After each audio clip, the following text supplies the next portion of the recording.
മധുരത്തിനോട് അല്പം ഇഷ്ടം കൂടുതലുള്ള ആളാണ് കേട്ടോ ഞാൻ. പക്ഷെ അത് കുറച്ചുകൂടെ ഹെൽത്തി ആണെങ്കിൽ കുറച്ചുകൂടെ ഇഷ്ടം കൂടും.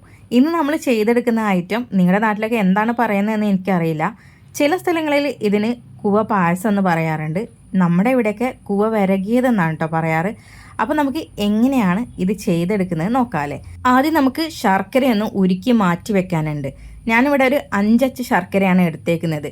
മധുരം കുറച്ചുകൂടെ വേണമെന്നുണ്ടെങ്കിൽ ഒരു അര അച്ചു കൂടെ എടുക്കാം കേട്ടോ. അതിൽ കൂടുതൽ വേണ്ട, കൂടുതലായാൽ ഭയങ്കര ഓവറായി പോകും.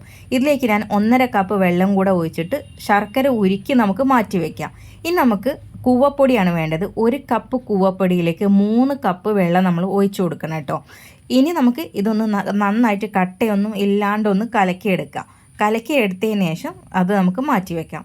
നമുക്കിതിലേക്ക് നെയ്യിൽ വറുത്തിടാനുള്ളത് തേങ്ങാക്കൊത്ത് മാത്രമേ ഉള്ളൂ. അത് മാത്രമേ നമ്മൾ ഇതിലേക്ക് ചേർത്ത് കൊടുക്കുന്നുള്ളൂ. അപ്പോൾ അതിന് വേണ്ടിയിട്ട് 1.5 ടേബിൾ സ്പൂണോളം നെയ്യ് ഒഴിച്ചു കൊടുക്കാം. ഇതിലേക്ക് ഒരു 1/4 കപ്പോളം തേങ്ങാക്കൊത്ത് ചേർത്ത് കൊടുക്കുക. ഇതിൽ കൂടുതൽ ചേർക്കണമെങ്കിൽ ചേർക്കാം കേട്ടോ.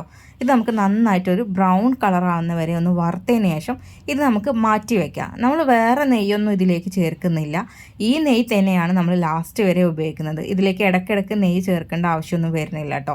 അപ്പോൾ നമുക്ക് തേങ്ങാക്കൊത്ത് മാറ്റി വെക്കാം. ഇനി നമ്മൾ ഈ ഒരു പാത്രത്തിലേക്ക് തന്നെയാണ് നമ്മൾ നേരത്തെ റെഡിയാക്കി വെച്ചിട്ടുണ്ടായിരുന്ന ആ ഒരു കൂവപ്പൊടി ഉണ്ടല്ലോ, വെള്ളത്തിൽ നന്നായിട്ട് മിക്സ് ചെയ്ത് വെച്ചിട്ടുണ്ടായിരുന്നത്, അത് നമുക്ക് ഈ നെയ്യിലേക്ക് അങ്ങ് ഒഴിച്ചു കൊടുക്കാം. ഈ സമയത്തൊന്നും നിങ്ങൾ തീ കൂട്ടി വെക്കരുത് കേട്ടോ. അത് ഞാൻ പ്രത്യേകം പറയാണ്.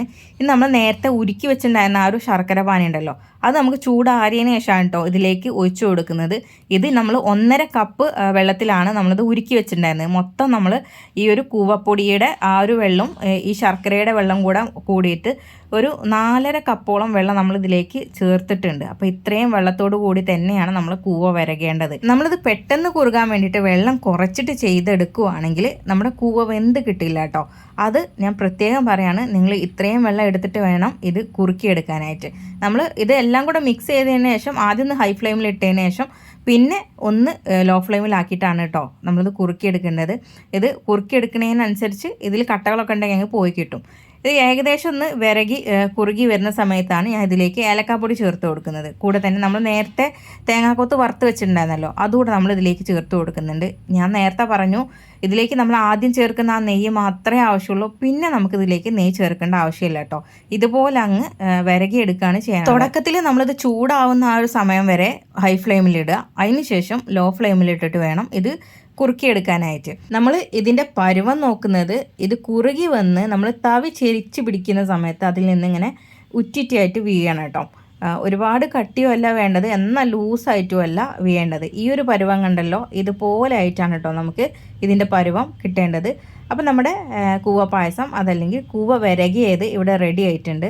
ഇതൊന്നും കൂടെ തണുക്കുന്ന സമയത്ത് ഒന്നുകൂടെ കട്ടിയാവും കേട്ടോ. അപ്പോൾ നല്ല ടേസ്റ്റിയാണ് കഴിക്കാനായിട്ട്. ചൂടോടെ കഴിക്കാനും നല്ല തണുത്തിട്ട് കഴിക്കാനാണെങ്കിലും നല്ല ടേസ്റ്റിയാണ്. അപ്പോൾ നമ്മുടെ കൂവപ്പൊടി വെച്ചിട്ട് നല്ല അടിപൊളിയായിട്ടുള്ളൊരു വിഭവമാണ്. അതുമല്ല നല്ല ഹെൽത്തി ആയിട്ടുള്ളൊരു വിഭവം കൂടെയാണ് കേട്ടോ. നമ്മുടെ കുട്ടികൾക്കാണെങ്കിലും നമുക്കൊക്കെ ആണെങ്കിലും നല്ല ഇഷ്ടപ്പെടുന്ന ഒരു ഐറ്റം തന്നെയാണ്. എല്ലാവരും ചെയ്ത് നോക്കുക. ഈ ഒരു വീഡിയോ നിങ്ങൾക്ക് ഇഷ്ടപ്പെടുവാണെങ്കിൽ ലൈക്ക് ചെയ്യാൻ മറക്കണ്ട, ഷെയർ ചെയ്യാനും മറക്കരുത്. ഈ ഒരു ചാനലിലേക്ക് ആദ്യമായിട്ട് വരുന്നവരുണ്ടാവും. അങ്ങനെയുള്ളവർ ചാനൽ ഫോളോ ചെയ്യാനും മറക്കരുത് കേട്ടോ. അപ്പോൾ എല്ലാവർക്കും താങ്ക്സ് ഫോർ വാച്ചിങ്.